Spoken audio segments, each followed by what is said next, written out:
الحمد لله نحمده ونستعينه ونستغفره ونؤمن به ونتوكل عليه ونعوذ بالله من شرور أنفسنا ومن سيئات أعمالنا من يهده الله فلا مضل له ومن يضلله فلا هادي له وأشهد أن لا إله إلا الله وحده لا شريك له وأشهد أن محمدا عبده ورسوله الذي أرسله بالحق بشيرا ونذيرا وداعيا إلى الله بإذنه وسراجا منيرا أعوذ بالله من الشيطان الرجيم بسم الله الرحمن الرحيم يا أيها الذين آمنوا اتقوا الله حق تقاته ولا تموتن وأنتم مسلمون. قال تعالى في موضع آخر وتوبوا إلى الله جميعا أيها المؤمنون وتوبوا إلى الله جميعا أيها المؤمنون لعلكم تفلحون. উপস্থিত সম্মানিত মুসল্লিবৃন্দ, আমরা প্রথমে আল্লাহ তাআলার শুকরিয়া আদায় করি যে আল্লাহ রাব্বুল আলামিন আমাদেরকে পবিত্র শাবান মাসে আমল পেশ করার মাসে, বাৎসরিক হিসাব উপস্থাপন করার মাসে জীবিত রেখেছেন এবং রমজানের জন্য প্রস্তুতি গ্রহণ করার সুযোগ দিয়েছেন। এজন্য আমরা আল্লাহর শুকরিয়া আদায় করি। আলহামদুলিল্লাহি রাব্বিল আলামিন। অতঃপর দরুদ ও সালাম বর্ষিত হোক বিশ্ব মানবতার মুক্তির দূত সাইয়্যিদুল মুরসালিন খাতামুন নবিয়্যিন জনাব মুহাম্মদুর রাসূলুল্লাহ সাল্লাল্লাহু আলাইহি ওয়াসাল্লামের প্রতি, যে রাসূল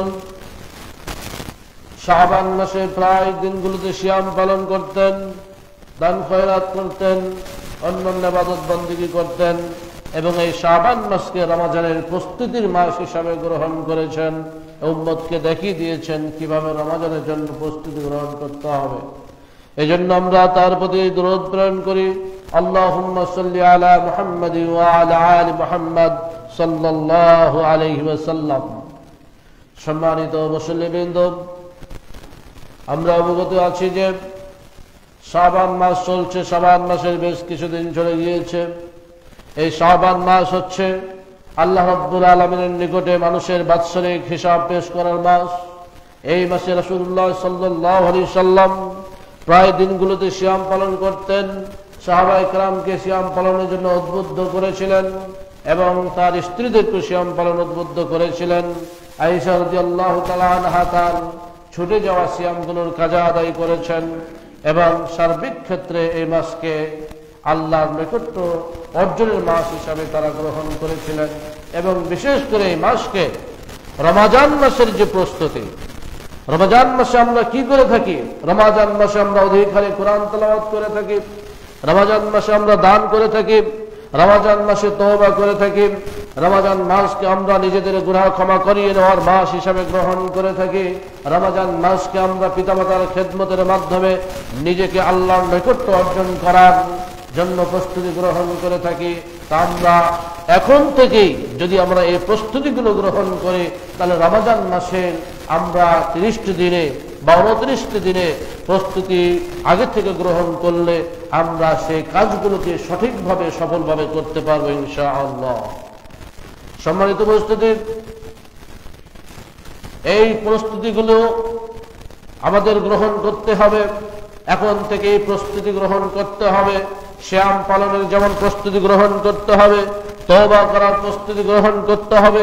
কিভাবে আমরা তওবার মাধ্যমে আল্লাহ রাব্বুল আলামিনের নিকটে ক্ষমা চাওয়ার মাধ্যমে, প্রার্থনা করার মাধ্যমে নিজেকে গুনাহমুক্ত করিয়ে নিতে পারি, এই প্রস্তুতি এখনই নিতে হবে। আমরা কিভাবে দোয়া করার মাধ্যমে আল্লাহর কাছে দোয়া অধিক হারে দোয়া করার মাধ্যমে নিজেকে ক্ষমা করিয়ে নিতে পারি, নিজের অভাব অনটনের কথা বলতে পারি, এরা প্রস্তুতি গ্রহণ করতে হবে এই শাবান মাসেই। আমরা কিভাবে রমজান মাসের জন্য আনন্দিত হতে পারি, আনন্দ হওয়ার কারণ কি, সেইগুলোর প্রস্তুতি আমাদেরকে এই শাবান মাসেই গ্রহণ করতে হবে। এরপরে দান সাদাকা, রাসূল সাল্লাল্লাহু আলাইহি সাল্লাম শাবান মাসে কিভাবে দান করতেন এবং রমজান মাসের জন্য কিভাবে প্রস্তুতি গ্রহণ করতেন, এই প্রস্তুতি আমাদেরকে এই শাবান মাসে গ্রহণ করতে হবে। এরপরে পিতামাতার খেদমত, যার পিতামাতা মারা গিয়েছে তার জান্নাতের উন্মুক্ত দুটি দরজা বন্ধ হয়ে গিয়েছে, এই পিতামাতার খেদমত করার মাধ্যমে কিভাবে আমরা আল্লাহর জান্নাত লাভ করতে পারি, এই প্রস্তুতি আমাদেরকে রমজানের আগেই গ্রহণ করতে হবে, রমজানে প্র্যাকটিক্যাল করতে হবে। এভাবে তেলাওয়াতুল কোরআন, আজকে মুসলিম সমাজ কোরআন তেলাওয়াত করেন। যদি জিজ্ঞেস করা হয়, আপনি দেখবেন হাজারে একজন নিয়মিত কোরআন তেলাওয়াত করে, অথচ সালাফগণ প্রতি 40 দিনে, কমপক্ষে প্রতি 40 দিনে একবার কোরআন খতম করতেন। প্রতি 40 দিনে যদি তারা কোরআন খতম না করতেন তাহলে তারা নিজেদেরকে পাপী মনে করতেন, অপরাধী মনে করতেন। আর তারা এমনিতেই ওসমান রাদিয়াল্লাহু তাআলা আনহু প্রতি রাতে তাহাজ্জুদের সালাত আদায় করার সময়, বিশেষ করে রমজানে, তিনি একদিনেই এক রাতেই কোরআন খতম করে দিতেন। ইমাম শাফিঈ রাহমাতুল্লাহ আলাইহি প্রতি রমজানে 2 বার করে কোরআন খতম করতেন, 30 দিনে 7 বার কোরআন খতম করেছেন। অন্যান্য সাহাবী এবং সালাফদের থেকে জানা যায় তারা রমজান মাসে প্রতি 3 দিনে একবার কোরআন খতম করতেন। আবার কেউ ছিলেন যারা প্রতি 7 দিনে একবার কোরআন খতম করতেন। অথচ আমরা কোরআন স্পর্শ করে দেখি না, কোরআন তেলাওয়াত করি না, কোরআন মুখস্থ পাঠ করি না। আমাদেরকে এই শাবান মাসে প্রস্তুতি গ্রহণ করতে হবে রমজান মাসে কিভাবে অধিক হারে অধিক পরিমাণে কোরআন খতম করা যাবে। সম্মানিত উপস্থিতি, ইফতার করানো একটি নেকির কাজ, মানুষকে ইফতার করানো একটি ভালো কাজ। এই ভালো কাজ থেকে এখন মানুষ দূরে সরে গিয়েছে। আগে আমরা দেখতাম, গ্রামে গিয়েছি, নিজের বাড়িতে ইফতার করার সুযোগই পাওয়া যেত না, এত দাওয়াত আসতো মানুষের বাড়ি। আবার আমাদের যারা আত্মীয় স্বজন আছেন তারাও মানুষকে দাওয়াত দিত, প্রত্যেক মানুষই একজন আরেকজনকে ইফতারি দাওয়াত দিত। এটা নেকি অর্জনের মাস হিসেবে তারা গ্রহণ করত। এখন এটা উঠে গিয়েছে। এই ইফতারের মাধ্যমে, মানুষকে খাওয়ানোর মাধ্যমে, মানুষকে ইফতার করানোর মাধ্যমে কিভাবে ক্ষমা করে নিয়ে যায়, এই প্রস্তুতি আমাদেরকে এখন থেকে গ্রহণ করতে হবে। সম্মানিত উপস্থিতি, এছাড়াও আরো বেশ কিছু কর্ম রয়েছে। যেমন আপনি একজন ব্যবসায়ী, এই ব্যবসা সততার সাথে করার মাধ্যমে, ব্যবসায় লাভ্যাংশ কম করার মাধ্যমে কিভাবে আপনি আল্লাহ সন্তুষ্ট অর্জন করবেন, এই শাবান মাসের প্রস্তুতি গ্রহণ করতে হবে। যদিও আমাদের বাংলাদেশের মানুষ এর পুরোপুরি বিপরীতটা করে থাকে, রমজান মাস আসলে সবকিছুর দাম বাড়িয়ে দেয়। সম্মানিত উপস্থিতি, এবার আসুন আমরা কিভাবে প্রস্তুতি গ্রহণ করব রমজান মাসের সিয়াম পালনের। এই শাবান মাসকে সিয়াম পালনের মাস হিসাবে গ্রহণ করতে হবে। অনেক পরিমাণে নফল সিয়াম পালন করতে হবে। একদিন উমামাতুল বাহিনী রাদিয়াল্লাহু তাআলা আনহু আল্লাহর নবীর কাছে এসে বললেন, আল্লাহর নবী একটি যুদ্ধের জন্য একদল সৈনিককে প্রস্তুত করলেন। তখন আবু উমামা রাদিয়াল্লাহু তাআলা আনহু এসে বললেন, ইয়া রাসূলুল্লাহ উদুল্লাহ লি বিশ-শাহাদা, হে আল্লাহর নবী আপনি আমার শাহাদাতের জন্য দোয়া করুন, আমি যেন যুদ্ধের ময়দানে যুদ্ধ করতে করতে শহীদ হয়ে যাই, এজন্য আপনি দোয়া করুন, আমি যেন শহীদ হতে পারি। আল্লাহর রাসূল দোয়া করলেন, আল্লাহুম্মা সাল্লিমহুম আল্লাহুম্মা গান্নিমহুম, আল্লাহ তুমি তাদেরকে নিরাপত্তা দান করো, আল্লাহ তুমি তাদেরকে বিজয়ী করে গনিমতের সম্পদ অর্জন করার সুযোগ করে দাও। সাহাবী আবু উমামা বলছেন, আমরা যুদ্ধ করলাম, আমরা নিরাপত্তা লাভ করলাম, গনিমতের সম্পদ লাভ করলাম, পরের বার আবার রাসূল সাল্লাল্লাহু আলাইহি সাল্লাম যুদ্ধের জন্য আরেক দল সৈন্য প্রস্তুত করলেন। আমাকে সেই সৈন্য দলের মধ্যে উপস্থিত করলেন। আমি আবার আল্লাহর নবীর কাছে গেলাম, যার পরে বললাম, ইয়া রাসূলুল্লাহ উদউ লি বিশ-শাহাদা, আপনি আল্লাহর কাছে আমার জন্য দোয়া করুন, আমি যেন যুদ্ধের ময়দানে শত্রুদের বিরুদ্ধে যুদ্ধ করতে করতে শাহাদাত বরণ করি। আল্লাহ রাসূল আবারও দোয়া করলেন, ইয়া আল্লাহুম্মা সাল্লিমহুম আল্লাহুম্মা গান্নিমহুম, হে আল্লাহ তুমি তাদেরকে নিরাপত্তা দান করো, হে আল্লাহ তুমি তাদেরকে গনিমতের সম্পদ দান করো। সাহাবী যুদ্ধ থেকে ফিরে আসলেন, নিরাপত্তার সাথে ফিরে আসলেন, গনিমতের সম্পদ নিয়ে ফিরে আসলেন। আবার আরেকটি দল সৈন্য দল আল্লাহ রাসূল প্রস্তুত করলেন। এবারও সাহাবী আবারও গিয়ে বললেন, ইয়া রাসূলুল্লাহ উদুল্লাহ লি বিশ-শাহাদা, আল্লাহর নিকটে আপনি আমার শাহাদাতের জন্য দোয়া করুন। আল্লাহ রাসূল একই দোয়া করলেন। সাহাবী দেখলেন যে এই কথা বলে আমার লাভ হচ্ছে না, আমার ভাগ্যে শাহাদাত লেখা নেই, আমার ভাগ্যে যুদ্ধের ময়দানে গিয়ে যুদ্ধ করতে করতে শত্রুর আঘাতে আমি নিহত হব, আল্লাহ আমাকে শাহাদাতের মর্যাদা হয়তো দিবেন না। এই জন্য তিনি আল্লাহ রাসূলকে এবার গিয়ে বলছেন, ইয়া রাসূলুল্লাহ মুরনি বিআমালিন কাই আদখুলাল জান্নাতা আও দুল্লানি আলা আমালিন আদখুলুল জান্নাতা, আপনি আমাকে এমন একটি আমলের কথা বলে দিন যে আমল করলে আমি সরাসরি জান্নাতে চলে যাব। আল্লাহ রাসূল বললেন, আলাইকা বিসিয়াম, তোমার জন্য কর্তব্য হচ্ছে শাওম পালন করা, রোজা রাখা। এই রোজা যদি তুমি রাখো, সিয়াম যদি পালন করো, তুমি জান্নাতে চলে যাবে। ও সাহাবী আবারও বললেন, ইয়া রাসূলুল্লাহ মুরনি বিআমালিন আদখুলুল জান্নাতা, আমাকে এমন একটা আমলের নির্দেশ দিন যে আমল করলে আমি জান্নাতে যাব। আল্লাহর নবী আবারও বললেন, আলাইকা বিসসাম ফাইন্নাহু লা মিসলাহু, তুমি সিয়াম পালন করবে, এই সিয়ামের তুল্য কোনো ইবাদতই নেই। সাহাবী আবার বললেন, ইয়া রাসূলুল্লাহ দুল্লানি আলা আমালিন, অন্য একটা আমলের কথা বলুন যে আমল করলে আমি জান্নাতে চলে যাব। আল্লাহর নবী আবারও বললেন, আলাইকা বিসিয়াম, তোমার জন্য করণীয় হচ্ছে তোমার সিয়াম পালন করবে, কারণ সিয়ামের মতো সিয়ামের তুল্য ইবাদত কোনো ইবাদত নেই, ইবাদতের মাধ্যমে তুমি জান্নাতে চলে যাও। এই যে নফল সিয়াম কত গুরুত্ব আল্লাহর রাসূল দিলেন। এই শাবান মাসের সিয়াম অন্যান্য মাসে সিয়াম পালন করলে আল্লাহ রাসূল বললেন, এই সিয়াম তোমাকে জান্নাতে নিয়ে যাবে, যুদ্ধের ময়দানে শাহাদাত বরণ অপেক্ষা এই সিয়াম তোমার জন্য উত্তম হবে, এই রোজাই তোমার জন্য উত্তম হবে। এই আবু উমামা আল বাহিরি রাদিয়াল্লাহু তাআলা আনহু এই হাদিস শোনার পরে এত বেশি সিয়াম পালন করতেন, বর্ণনাকারীগণ বলছেন, ফাকানা আবু উমামা লা ইউরা ফি বাইতিহি আদ-দুখান নাহারা, আবু উমামার বাড়িতে দিনের বেলায় কোনোদিন ধোঁয়া দেখা যেত না, অর্থাৎ তার বাড়িতে দিনের বেলায় কোনো রান্না বান্না হতো না। তিনি এত বেশি সিয়াম পালন করতেন, ইল্লা ইজা নাযালা বিহিম যায়ফুন, যদি তার বাড়িতে মেহমান আসতো তাহলে মেহমানদের খাওয়ানোর জন্য রান্না বান্না করত, তাছাড়া তারা সিয়াম এত বেশি পালন করতেন যে তাদের রান্না বান্নাই হতো না দিনের বেলায়। তারা কতটা গুরুত্ব দিতেন সিয়াম পালনের, শাওম পালনের, রোজা রাখার। সম্মানিত উপস্থিতি, আমরা কিভাবে রমজানের জন্য প্রস্তুতি এখন থেকে গ্রহণ করব?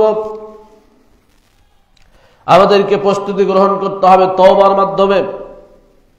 রমজান মাস আসছে, রমজান মাস তো তওবা করবেন। তওবা কিভাবে করবেন? তওবা এখন থেকে আমাদের প্রস্তুতি নিতে হবে, আস্তাগফিরুল্লাহ পাঠ করতে হবে, আল্লাহর কাছে ক্ষমা প্রার্থনা করতে হবে, তওবা বেশি বেশি ইস্তিগফার করতে হবে।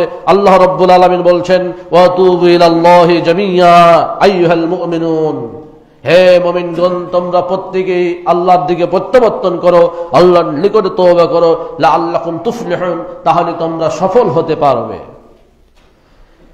হযরত আগার ইবনে ইয়াসির রাদিয়াল্লাহু তাআলা বর্ণনা করছেন, রাসূল সাল্লাল্লাহু আলাইহি সাল্লাম বলেছেন, ইয়া আইয়ুহান নাস তুবু ইলাল্লাহ, হে লোক সকল তোমরা আল্লাহর দিকে প্রত্যাবর্তন করো, আল্লাহর নিকটে তওবা করো।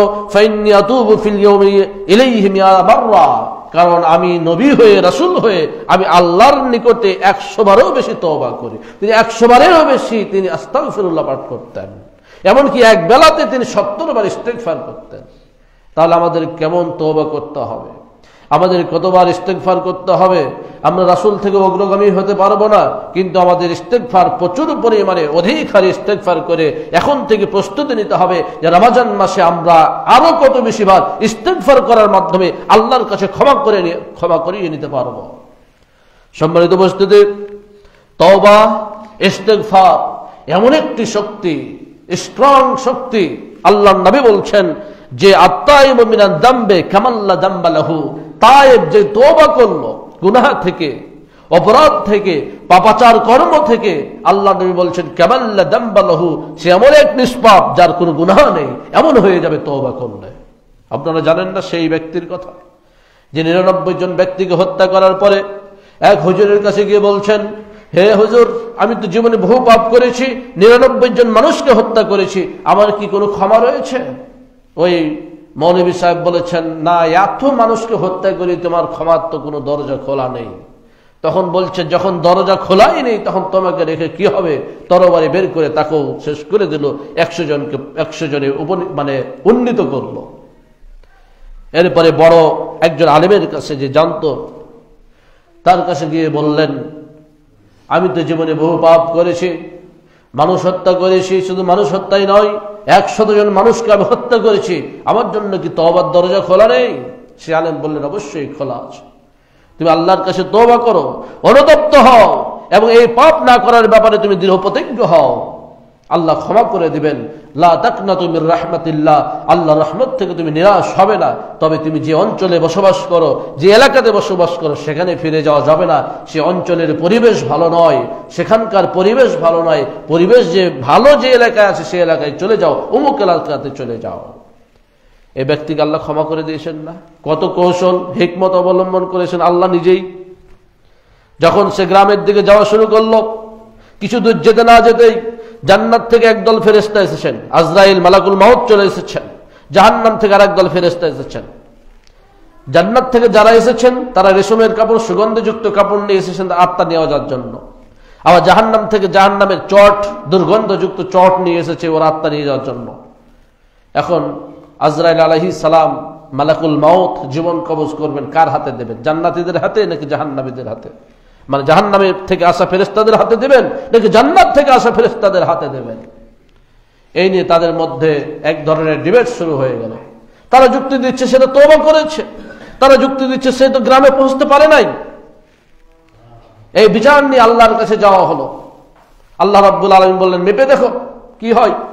যদি গ্রামের রাস্তাটা কাছে হয় তাহলে সে তওবাকারী হিসেবে গণ্য হবে, আর যদি যেখান থেকে সে যাচ্ছিল সেখানকার রাস্তা কাছে হয় তাহলে সে তওবা নাকারী হিসেবে গণ্য হবে। রাস্তাকে আল্লাহ রাব্বুল আলামিন কমিয়ে দিলেন, রাস্তা আল্লাহ কমিয়ে দিলেন। ওদিককার রাস্তা যেখান থেকে বের হয়েছিলেন সেখানকার রাস্তা বাড়িয়ে দিলেন, যেখানে যাচ্ছিলেন সেখানকার রাস্তা কমিয়ে দেওয়া হলো। ফেরেশতারা মাপযোগ করে দেখলেন যে না, তওবা করার জন্য, আল্লাহর কাছে ক্ষমা প্রার্থনা করার জন্য সে যে এলাকায় যাচ্ছিল সে এলাকার রাস্তা অনেক কাছে। আজরাইল তথা মালাকুল মাউত তার জীবনটা জান্নাত থেকে আসা ফেরেশতাদের হাতে তুলে দিলেন।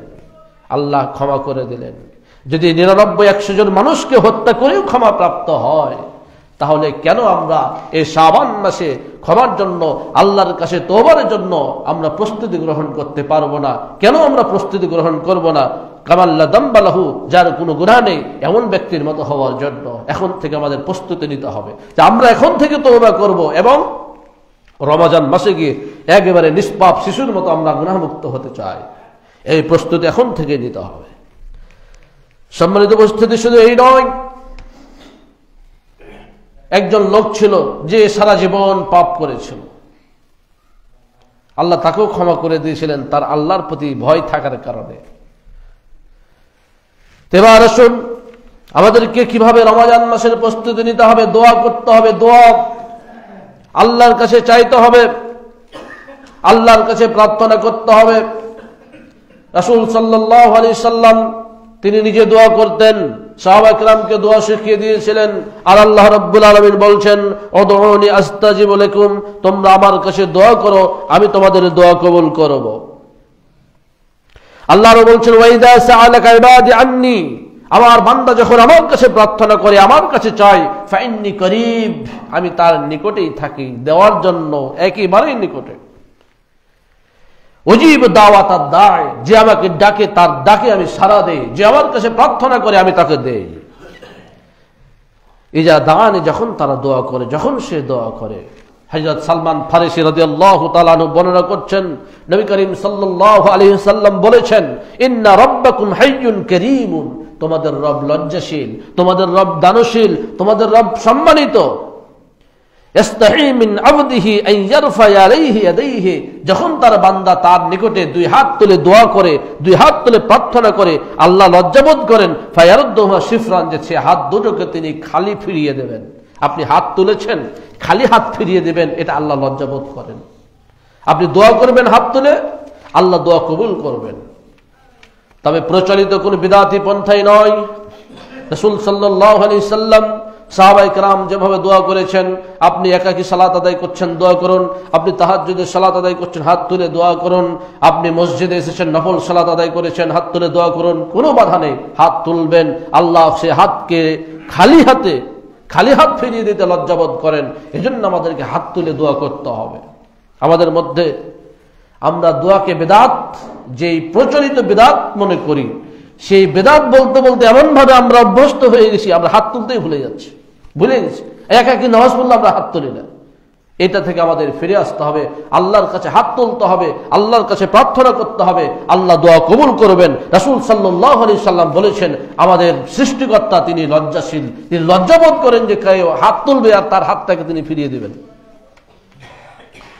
আরেকটি হাদিসের মধ্যে এসেছে, উবাদা ইবনে সামিত রাদিয়াল্লাহু তাআলা আনহু বর্ণনা করছেন, মা আলা যহরিল আরদ মিন রাজুলিন মুসলিমিন ইয়াদউল্লাহ বিদাওয়াতিন, এই ভূপৃষ্ঠের উপরে যখন কোন মুসলিম আল্লাহর কাছে দোয়া করে, কোন দোয়া, ইল্লা আতাহুল্লাহু ইয়্যাহা, আল্লাহ রাব্বুল আলামিন অবশ্যই সেটা তাকে দেন, আও কাফফা আনহু মিনাস সুই মিসলিহা, অথবা যদি সেটা নাও দেন, অনুরূপ কোন বিপদ তার থেকে দূর করে দেন। আপনি মনে করছেন দোয়া করছে আল্লাহ তো দেয় না, কিন্তু আপনাকে মনে রাখতে হবে যে আপনি দোয়া করেছেন, আল্লাহ হয়তো আপনার জন্য কল্যাণকর নয় সেটা, এই জন্য দিচ্ছেন না, কিন্তু আপনার থেকে তার থেকে বড় বিপদ আল্লাহ দূরে সরিয়ে দিবেন। কি কারণে? এই যে আপনি দোয়া করেছেন এজন্য। মা লাম ইয়াদউ বিইসমিন আও কাতিয়াত রাহমিন, যদি আপনার দোয়াতে আত্মীয়তার সম্পর্ক ছিন্ন করার কথা না থাকে, যদি আপনার দোয়াতে গুনাহের কথা না থাকে, আপনি দোয়া করছেন আল্লাহ আমায় যেন ওই খারাপ কাজটা যেন করতে পারি, এটা দোয়া তো কবুল হবে না। আত্মীয়তার সম্পর্ক ছিন্ন এবং কোন গুনাহের যদি দোয়া না করেন, আল্লাহ সে দোয়া কবুল করবেন, আল্লাহ সেটা দেবেন, হয় সঙ্গে সঙ্গে দিবেন, আর না হলে বিলম্বে দিবেন, অথবা আপনাকে পরকালে দিবেন, আর না হলে আপনার থেকে তিনি বিপদ দূরে সরিয়ে দিবেন। এটাই রাসূল সাল্লাল্লাহু আলাইহি সাল্লাম বলেছেন, কিন্তু আমাদের দোয়া করতে হবে। আল্লাহর নবী আরো বলছেন, মান ফুতিহা লাহু মিনকুম বিবাবুদ দুআ, যার জন্য দোয়ার দরজা খুলে দেওয়া হয়েছে, যার জন্য দোয়ার দরজা খুলে দেওয়া হয়েছে, তার জন্য রহমতের দরজা খুলে দেওয়া হয়েছে। যে দোয়া করবে সে রহমত প্রাপ্ত হবে। ওয়ামা সুইলাল্লাহু শাইয়ান, আর যখন কোনো কিছু আল্লাহর কাছে চাওয়া হয়, আল্লাহর কাছে প্রার্থনা করা হয়, আহাব্বা ইলাইহি মিন আইয়ুসআল আফিয়া, তিনি পছন্দ করেন তার কাছে যেন আফিয়াত প্রার্থনা করা হয়, ক্ষমা প্রার্থনা করা হয়, অভাব মুক্তির প্রার্থনা করা হয়। ওয়াকাল রাসূলুল্লাহ সাল্লাল্লাহু আলাইহি সাল্লাম, আল্লাহর নবী আরো বলেছেন, ইন্না দুআ আনফু মিম্মান নাযালা, দোয়া এমন একটা শক্তি, যেটা বিপদ চলে এসেছে আপনার উপরে সেটাও উপকার আসবে, আর যেটা বিপদ এখনো আসেনি, আসবের জন্য প্রস্তুত হয়ে আছে, আপনার আমার দোয়ার কারণে সে বিপদটা দূরীভূত হয়ে যাবে। যে বিপদ চলে এসেছে সেটাও দূরীভূত হবে, যে বিপদ এখনো আসেনি, আসার জন্য প্রস্তুত হয়ে আছে, আমাদের দোয়ার কারণে সে বিপদটা দূরীভূত হয়ে যাবে। এই জন্য আমাদেরকে বেশি বেশি দোয়া করতে হবে, আর আমাদের প্রস্তুতি নিতে হবে যে রমজান মাসে আমরা কিভাবে আরো বেশি দোয়া করে আল্লাহর কাছে ক্ষমা চেয়ে নিতে পারি। সম্মানিত উপস্থিতি, এই জন্য দেখা যায় রাসূল সাল্লাল্লাহু আলাইহি সাল্লাম ইজা দাখালা রজব, এই রজব মাস যখন চলে আসতো তখন তিনি দোয়া শুরু করতেন, আল্লাহুম্মা বারিক লানা ফি রজব, আল্লাহ তুমি রজব মাসে আমাদের বরকত দাও এবং শাবানে বরকত দাও এবং রমজানে তুমি আমাকে বরকত দিও। যদি এর সনদ নিয়ে সমালোচনা আছে, তবে সাহাবায়ে কেরাম দোয়া করতেন, এটা প্রমাণিত যে তারা রমজান মাসের 6 মাস আগে থেকে দোয়া করতেন যে আল্লাহ আমাদেরকে রমজান মাসে পৌঁছে দেওয়ার ব্যবস্থা করে দাও। এরপরে তারা দোয়া করতেন 5 মাস, যাতে এই রমজান মাসের আমলগুলো আল্লাহর কাছে কবুল হয়ে যায়। তারা কত শঙ্কিত থাকতেন। আর আমরা একটি ইবাদত করে মনে করি আমরা তো আল্লাহওয়ালা হয়ে গেছি, আমরা তো আল্লাহর জান্নাত কিনে ফেলেছি। এটা তো বেশি ধারণা করা যাবে না। আল্লাহর কাছে চাইতে হবে, আবার ভয়ও থাকতে হবে। সম্মানিত উপস্থিতি, আমাদের কাছে সামনে রমজান মাস আসছে, ক্ষমা প্রার্থনার মাস আসছে, আকাশের দরজা খুলে দেওয়ার মাস আসছে। রহমতের দরজা খুলে দেওয়ার মাস আসছে। এই জন্য আমরা শাবান মাস পেয়ে গেছি, রমজান মাসের প্রস্তুতি গ্রহণ করার জন্য এখন থেকে আমাদেরকে আনন্দিত হতে হবে। আনন্দ পাওয়া, আনন্দিত হওয়া এটা অপরাধ নয়। কেন আনন্দিত হবেন? যে আমি আমার গুনাহ ক্ষমা করিয়ে নেওয়ার মাস আমি পেতে যাচ্ছি, আমি আমার পিতামাতার খেদমত করার মাধ্যমে জান্নাত লাভ করার সুযোগ পেতে যাচ্ছি, আমি অন্যান্য ভালো কাজ করার মাধ্যমে জান্নাত লাভের সুযোগ পেতে যাচ্ছে। এজন্য আমাদেরকে আনন্দিত হতে হবে। আল্লাহ রাব্বুল আলামিন বলছেন, কুল বিফাদলিল্লাহি ওয়া বিরহমাতিহি, তুমি বলো যে আল্লাহর অনুগ্রহ এবং রহমতে ফাযালিকা ফালইফরাহু, তারা যেন আনন্দিত হয়। ওয়া খায়রু মিম্মা ইয়াজমাউন, উত্তম যা তারা সমবেত জমা করেছে। সম্মানিত উপস্থিতি, রাসূল সাল্লাল্লাহু আলাইহি সাল্লাম বলেছেন, আতাকুম রমাদান, রমজান চলে এসেছে, শাহরুন মুবারাকুন, এক বরকতপূর্ণ মাস, যেই মাসে তোমাদের উপরে সিয়ামকে ফরজ করে দেওয়া হয়েছে। তুফতাহু ফিহি আবওয়াবুস সামা, কেন আপনি আনন্দিত হবেন? কারণ রমজান মাসে আপনার আসমানের দরজা খুলে দেওয়া হবে। তুগলাকু ফিহি আবওয়াবুল জাহিম, জাহান্নামের দরজা বন্ধ করে দেওয়া হবে। মারাদাতুশ শায়াতিন, তথা দুষ্ট জিন শয়তানগুলোকে শৃঙ্খলবদ্ধ করা হবে, বেঁধে দেওয়া হবে। লিল্লাহি ফিহি লাইলাতুন খায়রুম মিন আলফি শাহরিন, এই রমজান মাসে একটি রাত আসবে যে রাত 1000 মাস অপেক্ষা উত্তম। সেই মাস আসার অপেক্ষায় আনন্দে থাকতে হবে এবং এখন থেকে প্রস্তুতি নিতে হবে আপনি কিভাবে সেদিন জাগ্রত হবেন, কিভাবে সেদিন আপনি ইবাদত করবেন, পরিকল্পনা তৈরি করতে হবে। আল্লাহর নবী বললেন, মান হুরিমা খায়রাহা ফাকাদ হুরিমা, যে সেই রাতের কল্যাণ থেকে বঞ্চিত হবে সে যাবতীয় কল্যাণ থেকে বঞ্চিত হয়ে যাবে। এজন্য আমাদের আনন্দিত হতে হবে সেই দিন পাওয়ার ব্যাপারে, সেই দিন পাওয়ার জন্য। আবার সেই দিন কিভাবে আমরা জাগ্রত হয়ে আল্লাহর ইবাদত বন্দেগী করার মাধ্যমে অতিবাহিত করব, সেই পরিকল্পনা আমাদেরকে এখন থেকে নিতে হবে। সম্মানিত উপস্থিতি, আরেকটি হাদিসের মধ্যে এসেছে, রাসূল সাল্লাল্লাহু আলাইহি সাল্লাম বলছেন, ইন্না ফিল জান্নাতি বাবান ইকালু লাহুর রায়্যান, কেন আপনি খুশি হবেন, কেন আপনি আনন্দিত হবেন রমজান মাস পেতে যাচ্ছেন বলে? কারণ রমজান মাসে সিয়াম পালনকারীদের জন্য, শাবান মাসে সিয়াম পালনকারীদের জন্য, নফল সিয়াম পালনকারীদের জন্য জান্নাতের বিশেষ একটি স্পেশাল গেট থাকবে, দরজা থাকবে। সে গেট দিয়ে কেবলমাত্র এই রোজাদারেরা প্রবেশ করতে পারবে। আল্লাহ নবী বলছেন, ইয়াদখুলু মিনহু সায়িমু ইয়াওমাল কিয়ামা, কেবলমাত্র রোজাদাররা কিয়ামতের দিন সেখান দিয়ে প্রবেশ করতে পারবে। লা ইয়াদখুলু মিনহু আহাদুন গায়রুহুম, তারা ছাড়া অন্য কেউ সেখান দিয়ে প্রবেশ করতে পারবে না। যখন তাদের শেষ ব্যক্তি প্রবেশ করা হয়ে যাবে, উগলিকা, সেই দরজা বন্ধ করে দেওয়া হবে।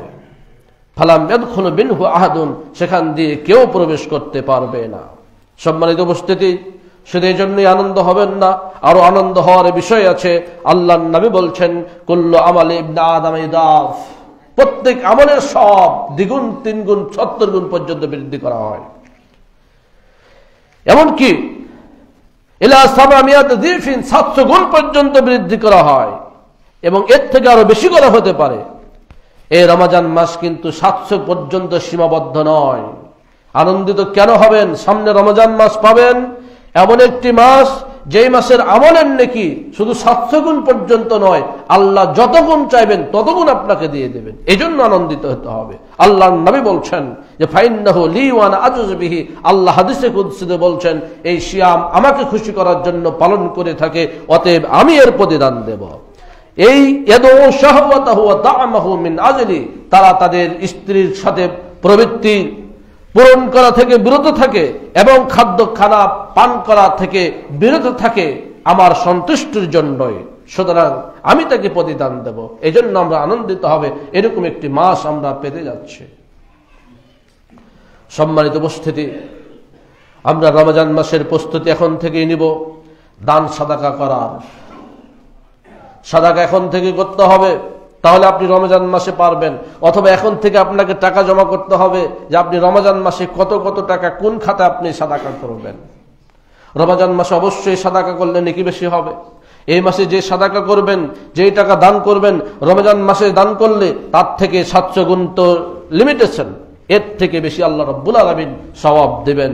এজন্য এই সাদাকা করার অভ্যাস আমাদেরকে এখন থেকে গড়ে তুলতে হবে। হযরত ইবনে আব্বাস রাদিয়াল্লাহু তাআলা আনহু বলছেন, কানা নবী সাল্লাল্লাহু আলাইহি ওয়াসাল্লাম আজওয়াদুন নাস, আল্লাহ রাসূল সাল্লাল্লাহু আলাইহি সাল্লাম লোকদের মধ্যে সর্বাধিক দানশীল ছিলেন। ওয়া কানা আজওয়াদু মা ইয়াকুনু ফি রমাদান, আর রমজান মাস আসলে তিনি শাবান মাসে যে দান করতেন, শাওয়াল মাসে যে দান করতেন, রজব মাসে যে দান করতেন, সে তুলনায় রমজান মাসে অনেক বেশি বেশি দান করতেন। তাহলে রাসূল শিখিয়ে দিয়েছেন যে রমজান মাস হচ্ছে দান করার মাস। রমজান মাসে আপনি কত টাকা দান করবেন, এখন থেকে আপনাকে পরিকল্পনা তৈরি করতে হবে। কোন খাতে দান করবেন, কাকে দান করবেন, নাকি পিতামাতার খেদমত করবেন, সবগুলোই পরিকল্পনা এখন থেকে করতে হবে। তাহলে আপনি রমজান মাসের প্রথম দিন থেকে আপনি পরিকল্পনা বাস্তবায়ন করতে পারবেন। কারণ আমি জানি না রমজান মাসের দ্বিতীয় দিন কি আমি বেঁচে থাকবো কি না। এই জন্য প্রথম দিন থেকে পরিকল্পনায় আমাদেরকে নিয়ে আসতে হবে কোথায় কিভাবে আমরা দান করব। এরপরে রাসূল সাল্লাল্লাহু আলাইহি সাল্লাম বলছেন, হযরত মুতাররিফ তার পিতার সূত্রে বর্ণনা করে বলছেন, আল্লাহর নবীর কাছে আসলাম যখন তিনি সূরা তাকাসুর পড়ছিলেন, তাকাসুর আল হাকুমুত তাকাসুর, এই সূরা পড়ছিলেন আর বলছিলেন, ইয়াকুল ইবনে আদম, লোকেরা বলে মালি মালি মালি, এটা আমার মাল, ওটা আমার মাল, ওই জায়গাটা আমার, ওই জায়গাটা আমার। জায়গার যে প্রতিযোগিতা, মানুষ যাদের সম্পদ আছে তারা এক নয় দুই নয় হাজার হাজার জায়গা কিনে রাখছে, আর যাদের নাই তাদের নাই। তো দেখেন যাদের আছে তারা কি বলবে, মালি মালি মালি, এটা আমার মাল, ওটা আমার মাল, ওই জায়গা আমার, এটা জায়গা আমার, ওটাও আমার। আল্লাহ রাসূল বলছেন, ওয়া হাল্লাকা ইয়া ইবনে আদম, হে আদম সন্তান, এটা কি তোমার? মিন মালিকা ইল্লা মা আকালতা, আরে তোমার মাল তো সেটাই যেটা তুমি খেয়েছো, সেটা তোমার। তুমি যেটা পরিধান করেছো, পাঞ্জাবি, শার্ট, আরো যে পোশাকগুলো আছে সেটা তোমার। আর তুমি যেটা দান করেছো সেটা তোমার, আর বাকিগুলো সব পরের। আমরা দেখছি না, আপনি কার জন্য সম্পদ তৈরি করে যাচ্ছেন? আপনি মনে করছেন আমার জন্য না। আপনি যেটা খাবেন সেটা আপনার, আপনি যেটা পরিধান করবেন জামা কাপড় সেটা আপনার, আর যেটা আপনি দান করবেন সেটা আপনার। এইগুলো আপনার। এর মধ্যে দেখেন, যেটা খাবেন সেটা তো শেষ, যেটা পড়বেন সেটাও শেষ। থাকবে কোনটা? যেটা আপনি দান করবেন, সাদাকা করবেন আল্লাহর জন্য, আল্লাহকে খুশি করার জন্য, সেটাই শুধুমাত্র আপনার জন্য থাকবে। আল্লাহ রাব্বুল আলামিন সেটাকে আবার লালন পালন করে অনেক বৃদ্ধি করে দেবেন। এজন্য আমাদেরকে এখন থেকে প্রস্তুতি গ্রহণ করতে হবে কিভাবে আপনি রমজান মাসে সাদাকা করবেন। আরেকটা হাদিসের মধ্যে এসেছে, আপনি যদি সাদাকা করেন আল্লাহ রাব্বুল আলামিন এই দুনিয়াতেই আপনাকে রহমত দিয়ে আচ্ছাদিত করবেন। কিভাবে?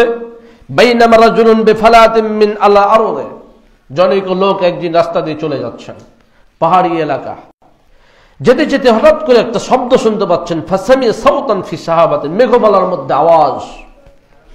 আওয়াজ কে করে? মানুষ করে, আওয়াজ প্রাণী করে। মেঘমালা থেকে আওয়াজ আসছে। কি আওয়াজ আসছে? ইসকি হাদিকাতা ফুলান, উমুকের বাগানে পানি দাও। কত বড় কথা! মেঘমালার ভেতর থেকে আওয়াজ আসছে যে অমুকের বাগানে পানি দাও, আর লোকটা শুনতে পাচ্ছে।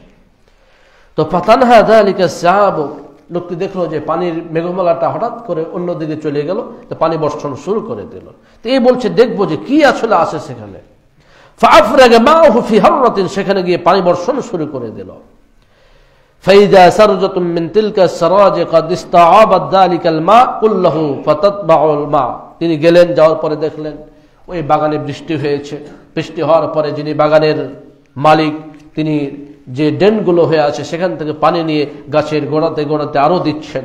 এই অবস্থা দেখলেন। দেখার ফাইজা রাজুলুন কায়িমুন ফি হাদিকাতিন ইয়াহাব্বিলুল মা বিমিসহাতিহি, তার গামলা দিয়ে বা পাত্র দিয়ে আরো যেগুলো পানি জমে আছে সে পানিগুলো গাছের গোড়াতে দিচ্ছে। তখন তিনি বললেন, ইয়া আব্দুল্লাহ মাসমুক, হে আল্লাহর বান্দা তোমার নাম কি? ওই নাম শুনেছেন একটা, ফুলান বলতে এখানে হাদিস ফুলান, কিন্তু নাম শুনেছেন অমুক ব্যক্তির বাগানে তুমি বৃষ্টি বর্ষণ করো। তো উনি চলে গেছেন বাগানে, যাওয়ার পরে দেখছেন যে লোকটা এই কাজ করতেছে, এবার জিজ্ঞেস করছেন, ভাই আপনার নাম কি? তো তিনি বললেন তার যেটা নাম সেটা তিনি বললেন। বলার পরে উনি বললেন, ইয়া আব্দুল্লাহ লিমা তাসআলানি আন ইসমি, ঘটনা কি, আপনি আমার নাম জিজ্ঞেস করলেন কেন? তখন তিনি বললেন, ইন্নী সামিউতু সাওতান ফিস সাহাব, আমি ওই যে আকাশে মেঘমালার ভিতর থেকে একটা আওয়াজ পেলাম, যে আওয়াজে বলা হচ্ছে যে আল্লাযী হাদা মাহু, এই যে তোমার বাগানে যে পানি এসেছে, সেই মেঘমালা থেকে আমি শব্দ পেয়েছিলাম, সেখানে বলা হয়েছিল ইসকি হাদিকাতা ফুলানিন, অমুকের বাগানে পানি দাও। তো তোমার নাম আর ওই যে আওয়াজ শুনেছিলাম সে নাম মিলে গেল। এবার বলছেন, আচ্ছা বলো তো, তুমি এমন কোন কাজ করো যে আকাশ থেকে তোমার বাগানে পানি বর্ষণ করার নির্দেশ দেওয়া হয়, কি ভালো কাজ করো একটু বলো। লোকটি তখন বলল, ফাইন্নী আনজুরু ইলা মা ইয়াখরুজু মিনহা, বলছেন আমি দেখি যে আমি যে উৎপাদন করি, আমার বাগান থেকে ফসল উৎপাদন করি, এখানকে আমি 3 ভাগে ভাগ করি। ফাতাসাদ্দাকু বিসুলুসিহি, এই 3 ভাগ করে 1 ভাগ আমি সাদাকা করে দিই, আরেক ভাগ আমি আমার পরিবার পরিজনকে খাওয়াই, আরেক ভাগ আমি এই আবার চাষ করার জন্য, আমি খরচ বহন করার জন্য সেটা রেখে দিই। এভাবে আমি আমার বাগানের ফসলকে আমি বিতরণ করে দেই। তখন লোকটি বলল, এই জন্যই আল্লাহ রাব্বুল আলামিন মেঘমালাকে তোমার বাগানে পানি দেওয়ার জন্য নির্দেশনা দিয়েছেন। তা আপনি যদি দান করেন, আল্লাহর রাস্তায় সাদাকা করেন, তাহলে আকাশ থেকে আপনার বাড়িধারা বৃষ্টি বর্ষণ করে আপনাকে এই পৃথিবীতেই আপনি কল্যাণকামী হতে পারবেন, কল্যাণ পাবেন। সম্মানিত উপস্থিতি, সাদাকার করার ব্যাপারে বহু হাদিস বর্ণিত হয়েছে। এই সাদাকার ছায়াতলে আপনি কিয়ামতের দিন অবস্থান করতে পারবেন। যখন সূর্য মাত্র কয়েক হাত দূরে থাকবে, তখন আরশের ছায়া ছাড়া কোনো ছায়া থাকবে না, তখন আপনি সাদাকার ছায়াতলে অবস্থান করে এই ভয়াবহ গরমের থেকে আপনি নিজেকে হেফাজত করতে পারবেন। সম্মানিত উপস্থিতি, এরপরে রমজান মাস আসছে সামনে। অনেকেই আছেন পিতামাতার সাথে সদ্ব্যবহার করেন না, আমরা করতে পারি না। এই অভ্যাস ত্যাগ করে, যেই পিতা এবং মাতার মাধ্যমে আমরা এই পৃথিবীতে আগমন করেছি, যাদের কারণে আমরা পৃথিবীতে আসতে পেরেছি, তাদের সাথে আমাদেরকে সুন্দর আচরণ করতে হবে। এই প্রস্তুতি এখন থেকে আমাদের নিতে হবে যে রমজান মাসে আমরা অবশ্যই পুরো প্রস্তুতি নিয়ে আমরা পিতামাতার খেদমত করে নিজেদের গুনাহগুলোকে ক্ষমা করিয়ে নেব। কারণ রাসূল সাল্লাল্লাহু আলাইহি সাল্লাম মেম্বারে উঠলেন, মেম্বারে ওঠারে 3 বার আমিন বললেন।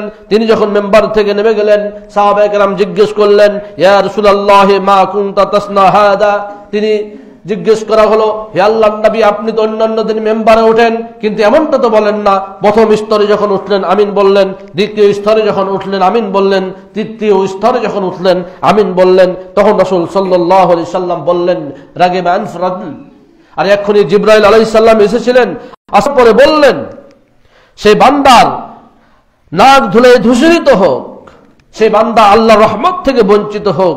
আদরাকা ওয়ালিদাইহি আও আহাদুহুমা, যে তার পিতা মাতাকে পেয়েছে অথবা একজনকে পেয়েছে, অথচ তাদের খেদমত করার মাধ্যমে লাম ইদখিলুল জান্নাতা, তাকে জান্নাতে প্রবেশ করাতে পারল না, এই লোকটা ধ্বংস হোক, এই লোকটা আল্লাহর রহমত থেকে দূরে সরে যাক, এই লোকটার নাক ধুলোয় ধূসরিত হোক। কে দোয়া করছেন? জিবরাইল আলাইহিস সালাম দোয়া করছেন। আর আমিন বলছেন কে? মুহাম্মদ সাল্লাল্লাহু আলাইহি ওয়াসাল্লাম। তা আমি পিতামাতাকে পেলাম, আর পিতামাতাকে পেয়ে যদি তাদের খেদমত করার মাধ্যমে, তাদের সেবা করার মাধ্যমে নিজেকে ক্ষমা করিয়ে নিতে না পারি, জান্নাতে যাওয়ার জন্য প্রস্তুতি নিতে না পারি, তাহলে আমরা হতভাগা, আমরা আল্লাহর রহমত থেকে বঞ্চিত হয়ে যাব। এজন্য আমাদের প্রস্তুতি নিতে হবে।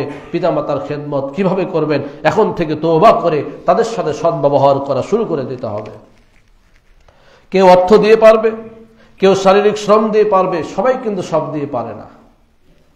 পিতামাতাকে কেউ আর্থিক সাহায্য দিবে, কেউ শারীরিক শ্রম দেবে, কেউ অন্যভাবে মনস্তাত্ত্বিক সাহস দিয়ে হলেও পিতামাতাকে ভালো রাখার চেষ্টা করবে। এই জন্য সন্তানদের এই দায়িত্বগুলো হচ্ছে সন্তানদের। সম্মানিত উপস্থিতি, এই শাবান মাস চলছে, এখন থেকে কোরআন তেলাওয়াতের প্রস্তুতি নিতে হবে। কোরআন তেলাওয়াত একটা গুরুত্বপূর্ণ ইবাদত। আমরা ইতিপূর্বে বলেছি, সাহাবায়ে কেরামদের মধ্যে কেউ 40 দিন চলে গেলে একবার খতম করতেন, কমপক্ষে একবার, প্রতি 40 দিনে অন্তত একবার কোরআন খতম করতেন। আর যারা আরো বেশি উদ্যমী ছিলেন, তারা প্রতি 3 দিনে একবার কোরআন খতম করতেন, কেউ প্রতি 7 দিনে একবার কোরআন খতম করতেন, কেউ প্রতি 10 দিনে একবার কোরআন খতম করতেন, কেউ প্রতি 20 দিনে একবার খতম করতেন। এমনকি উসমান বিন আফফান রাদিয়াল্লাহু তাআলা আনহু এক রাতেই তাহাজ্জুদের সালাতেই তিনি পুরো কোরআন খতম করতেন। এভাবে তারা কোরআনকে পড়তেন, কোরআনকে বুঝতেন, কোরআন নিয়ে গবেষণা করতেন, কোরআন নিয়ে জীবন পরিচালনা করতেন। আল্লাহ রাসূল সাল্লাল্লাহু আলাইহি সাল্লাম একজন সাহাবীকে বললেন, তুমি অন্তত মাসে একবার কোরআন খতম করবে, অন্তত মাসে একবার। আর আমরা গোটা বছরে একবার করি না। তাই এই রমজান মাসকে অন্তত একবার কোরআন খতমের জন্য আমাদেরকে প্রস্তুতি নিতে হবে, আমাদেরকে সময় বের করতে হবে যে আমি পুরো বছরে পারি না, প্রতি 40 দিনে পারি না, প্রতি 20 দিনে পারি না, প্রতি 10 দিনে পারি না, অন্তত রমজান মাসে আমি পুরো কোরআনটাকে একবার খতম করে বুঝে পড়ার চেষ্টা করব ইনশাআল্লাহ। এই প্রস্তুতি এখন থেকে যদি আমি আপনি নিতে থাকি, ইনশাআল্লাহ আল্লাহ তাআলা ব্যবস্থা করে দেবেন। সম্মানিত উপস্থিতি, এরপরে যেটা বলছিলাম, মানুষকে ইফতার করাতে হবে। এটা বড় নেকির কাজ। এই প্রথা উঠে যাচ্ছে, এই প্রথা উঠে গেলে হবে না। এটাকে লোক দেখানো করে করাও যাবে না, আবার এটাকে একেবারে উঠিয়ে দেওয়া যাবে না।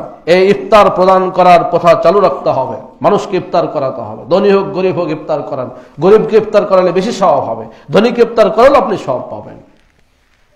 রাসূল সাল্লাল্লাহু আলাইহি সাল্লাম যে কথাটি বলছেন, মান ফাত্তারা সায়মান কানা লাহু মিসলু আজরিস সায়ম, যে ব্যক্তি কোন রোজাদারকে ইফতার করালো, সে ব্যক্তি একজন রোজাদারকে ইফতার করালো, একজন রোজাদার যে সওয়াব পায়, ইফতার করানো ব্যক্তিও সে সওয়াব পেয়ে যাবে। অথচ ওই রোজাদারের সওয়াব থেকে কোনো কিছু কমতি করা হবে না। আপনি একজন রোজাদার রোজা করলেন, আর একজনকে ইফতার করেন, আপনি একাই 2 জনের সওয়াব পেয়ে গেলেন। আপনি 10 জনকে ইফতার করালেন, আপনি সহ 11 জনের সওয়াব পেয়ে গেলেন। আপনি 50 জনকে করালেন, আপনি 51 জনের সওয়াব পেয়ে গেলেন। এভাবে যতজনকে করাবেন তত সওয়াব আপনি প্রাপ্ত হবেন। এজন্য আমাদের প্রস্তুতি নিতে হবে মানুষকে ইফতার করানোর। সম্মানিত উপস্থিতি, এছাড়াও আমাদেরকে মজলিসুল ইলম, যে সকল জায়গায় ভালো কিছু আলোচনা করা হয় সেই জায়গাগুলোতে আমাদের উপস্থিত হতে হবে, সেই জায়গাগুলোতে আলোচনা শুনতে হবে। শাবান মাসে অধিক হারে সিয়াম পালন করতে হবে এবং বিশেষ করে পণ্য দ্রব্যের দাম কমাতে হবে। যারা ব্যবসায়ী আছেন, লাভ কম করবেন। রমজান মাস আসবে, এমনিতেই বরকত হবে, আপনি এত লাভ করেন কেন? আমাদের বাংলাদেশে দেখেন খেজুরের দাম এমনিতে বেশি, রমজান মাস আসলে আরো বেড়ে যায়। এটা কি ওই বাইরে থেকে নিয়ে আসতে পারে নাকি আমাদের ব্যবসায়ীরা বাড়ায়? ব্যবসায়ীরা বাড়ায়। ব্যবসায়ীদের অবস্থা, একটা হাদিস পেয়েছে যে ব্যবসায়ীরা পণ্য বিক্রয়ের ক্ষেত্রে শরীয়ত কোনো দাম নির্ধারণ করেনি, মানে লভ্যাংশের দাম নির্ধারণ করে নাই। আপনি 10 টাকাও লাভ করতে পারেন, 10 টাকায় কিনে আবার 10 টাকা লাভ করলেন, আবার 10 টাকায় কিনে আপনি 20 টাকাও লাভ করতে পারেন, এই কথা শরীয়ত বলেছে। কিন্তু মানুষের প্রতি জুলুম করতে বলে নাই। তা আপনি যে 10 টাকায় কিনে আপনি 50 টাকা বিক্রি করছেন, এটা অবশ্যই জুলুম। এটাকে শরীয়তের পরিভাষায় আল মাসালিহুল মুরসালা বলা হয়েছে। এটা করা যাবে না। মানুষের প্রতি জুলুম হয়, আপনি লভ্যাংশ করবেন, এটা ব্যবসায়ের নীতি, কিন্তু মানুষের প্রতি জুলুম করে নয়, জনগণকে ঠকিয়ে নয়। এদিকে খেয়াল রেখে এই রমজান মাস সামনে আসছে, রমজান মাসের প্রস্তুতির জন্য অবশ্যই যারা ব্যবসায়ী আছেন তাদেরকে ভাবতে হবে যে আমি রমজান মাসে অন্যান্য মাসে যে লভ্যাংশ নিতাম তার থেকে কম লাভ করব, জনগণকে উপকৃত করব, এই আমি পরকালের ব্যবসা করব। আপনি লাভ কম করবেন, উদ্দেশ্য হচ্ছে আপনার জনগণকে স্বস্তিতে রাখা, ভালো রাখা, তাহলে আপনি নেকি পাবেন না? অবশ্যই নেকি পাবেন। আমাদের ব্যবসায়ীদেরকে অবশ্যই এই বিষয়গুলো খেয়াল রাখতে হবে। এছাড়াও যারা হোটেল ব্যবসা করেন তাদের খেয়াল রাখতে হবে রমজান মাসে যেন দিনের বেলায় এই হোটেল খুলে রাখার মাধ্যমে মানুষ পাপাচারে লিপ্ত না হয়। আল্লাহ রাব্বুল আলামিন আমাদের সকলকে তৌফিক দান করুন। আল্লাহুম্মা আমিন।